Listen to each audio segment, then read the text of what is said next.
L-Aġenzija tal-Klassifikazzjoni Ewropea Scope Ratings ikkonferma tal-darb'oħra ir-rating ta' Malta bħala A+ waqt li sostniet li dan ukoll għandu outlook stabbli. L-esperti ta' Scope Ratings sostnew li rating tajjeb ta' pajjiżna u dovuta għal momentum ekonomiku qawwi u potenzjal b'saħħtu ta' tkabbir meta mqabbel mal-bqija tal-Ewropa. Dan fil-waqt li notaw li pajjiżna għandu rekord konsistenti ta' prudenza fiskali, tnaqqis fid-deficits tal-budget u dejn moderat tal-Gvern. Dan hu kompletament bil-maqlub tal-impressjoni li tipprova tingħata mill-oppożizzjoni nazzjonalista.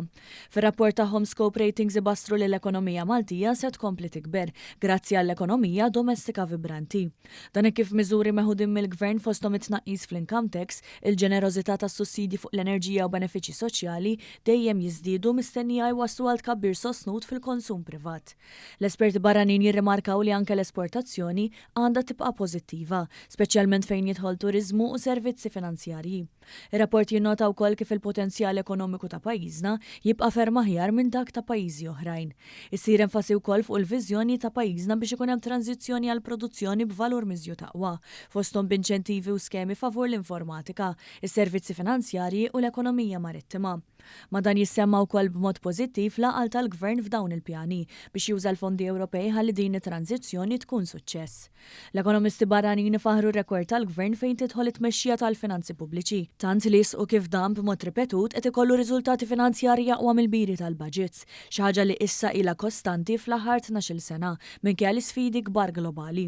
Dan ir-riżultat tal-prudenza fejn jidħol tbassir ta' dħul kif ukoll il-kontroll tal-ispiża pubblika, tant l-Scope Ratings ibassru li d-dejn tal-Gvern se jibqa' taħt il-50% tal-ġid nazzjonali, b'kontrast tas-sitwazzjoni f'ħafna pajjiżi oħrajn Ewropej.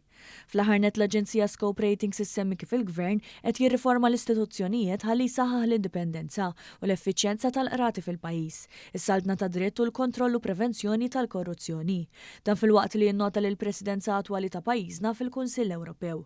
Ir-rapport ta' Scope Ratings u ċertifikat ieħor pożittiv għal pajjiżna, fejn minkejja l-isfidi internazzjonali pajjiżna qed ikompli jgawdi l-fiduċja u tbassir pożittiv ta' esperti indipendenti.